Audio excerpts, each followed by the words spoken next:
Hello everyone, esteemed judges and all those on the social media platform looking on right now, and to my fellow finalists of the face of Woha. I am Susan Cambridge, originally from Trinidad and Tobago, and I now reside in Alberta, Canada. So I'm here to share my story with you, my journey, and I call it the 5-mile mark. All about some of the challenges and some of the things that I've gone through in my transition in migrating, but more important, the lessons that I've learned from it. Prior to migrating to Canada, I worked in the media in Trinidad and Tobago. I'm a certified event manager, but one of the things that I did manage to achieve while in the media is to find room for gender balance on prime time radio. So at the time, there were only male voices in the morning, and I decided, hey, I want to make that difference, approached management and decided that I needed to have a female voice on, got the opportunity, and from there on continued to build family life programming, follow up on women's issues, all right, some of the challenges that they faced, and moved on. So I was one of the co-hosts and co-producers of a show called Moving On. So needless to say, very, very intrigued by women who are able to pick themselves up, dust themselves off, and just continue to be progressive. I've learned many, many stories. I've always taken a keen interest in human interest stories. Anyway, here I am in Canada today, and the journey was not easy as well. I came, I had to adjust, I had to make changes in my life, you know, from family life differences, the very same things that I didn't want to have to deal with. I had to deal with divorce, you know, being on my own with the children and trying to get ahead in life. And everything at that point in time was not happening right away. You know, everything was time, progress, paperwork, but you know, I decided that I'm gonna bulldoze my way in, because the weather is already so bad, so much is happening, you're here alone with your children. And I had reached a stage where I said, no, I am not going to withdraw. I am going to go forward. And so therefore I found myself in a group home facility at the time with other women. But even within my own situation, I decided to help some people along the way. You know what I'm saying? We all made up differently, but everything that I offered was positive. And I remember one girl in particular saying, Susan, I don't think I could manage.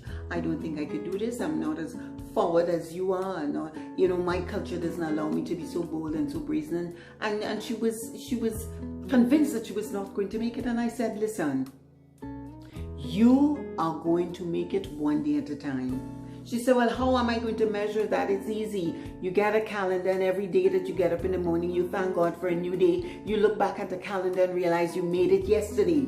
So if you made it yesterday, you're going to make it today. And I'm happy to say that today she's happily married, she's moved on, and she's all good. But my journey called the 5-mile mark. And this is my theme for today, the 5-mile mark. And I'll tell you where I'm going with this. Because as time went by and I got myself settled, it was not easy. I remember in trying to get housing and all that kind of stuff, you know. I was so determined when everybody told me it couldn't happen. I kept going to the office every day asking the gentleman the same question, do you have anything? Do you have anything? And I think he got a little tired of me, and eventually he said, yes, I have something for you, but you need to make a down payment. And I'm like, oh my goodness, a down payment on rent, where I'm getting the money? Well, guess what? I pocketed the little subsistence that I was getting. I found myself in a line in Salvation Army with a deadbeat of winter, almost minus 30. Pocket the money, pay the rent, and I was able to eat. It was not easy, but hey, I did what I had to do. But anyway, in moving on, getting a job, I had to adjust, and adjusting was not easy. It was not easy. All right. I mean, we all have our challenges as immigrants and stuff like that, and things didn't go as smoothly. Every time I got a job and I settled in and I thought it was okay, I had to go, you know, ushered out nicely, no real reason. And so I went from one job to the next. But I always made sure that every time I went, I never burnt my bridges. Very, very important. I left with my dignity intact, and I said, you know what, Lord? something good is going to come out. So after the first job, the second job, the third job, I realized, okay, Susan, you need to reinvent yourself now. You need to try something different. And boom, I said, okay, you are going to try to be an insurance broker. The opportunity came and I decided I was going to study. Well.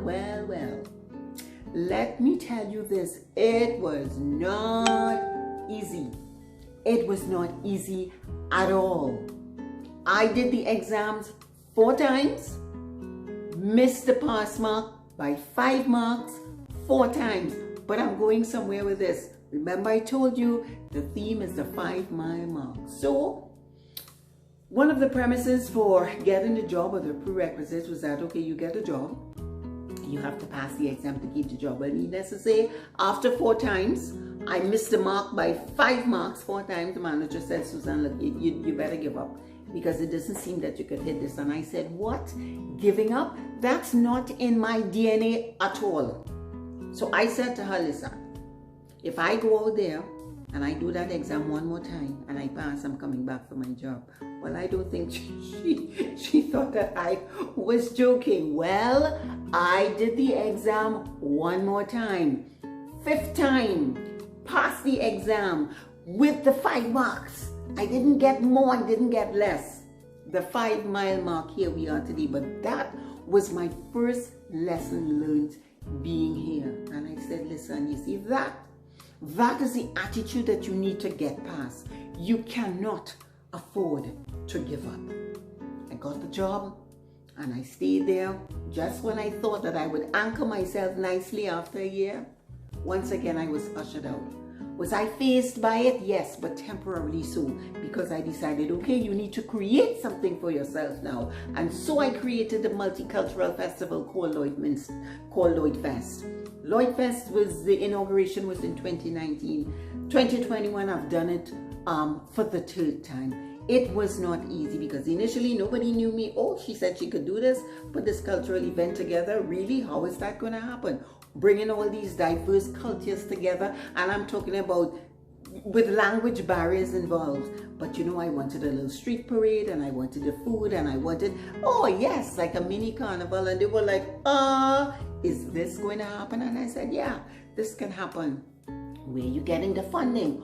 Well, that was another story, because you know, your nonprofit has to be at least a year or 2 before you could get anything. But I did it anyway.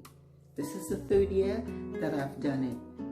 But I have to say that the challenges along the way, the lesson learned is here. Sometimes things are not always going to be the way you want it, and sometimes you have to create a situation for yourself. You have to reinvent yourself. You have to feed your faith and starve your doubt. You have to have that faith in you, have the passion, have the drive, have the vision.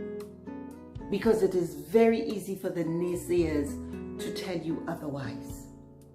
What else could I have done? I could only do what I think I was qualified in and that I would be good at. But I was not afraid to take the challenge of the insurance broker, because I learned so much. I have taken that experience into what I'm doing today.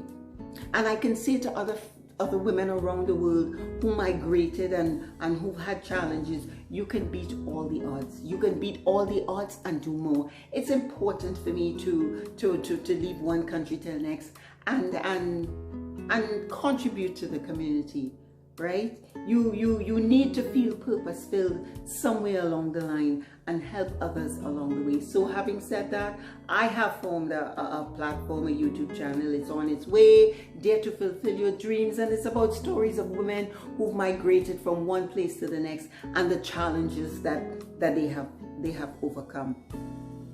As for myself, I want to keep moving forward, right? Diversity and inclusion is important. Integration, intercultural connections, rejection against racism, all those things, right? There's a way that these things can be achieved, and ultimately, you know, harmony amongst mixed cultures. and it is my intent. This is a role that I would like to continue to play. I would like to connect with other women across the world, so that just that we can share these stories and understand how we have differences, but as women, as human beings, that we can overcome those challenges. So I want to say ultimately that here I am today, a finalist of the Face of Woha, and I have learned so much from so many of the women around the world, and I would like to continue that intercultural connection with women around the world, and see where our experiences take us and what can we do to simply make our space a better place. In closing, I'd like to say, remember, be your authentic self. You are just you and only you. But remember, there is value in that, because there is no other you. All right? Remember to wear a smile. It's therapeutic. All right? And it is contagious. Feed your faith and starve your doubt. When you look at people or when you look at faces, don't see people. See hearts. Okay?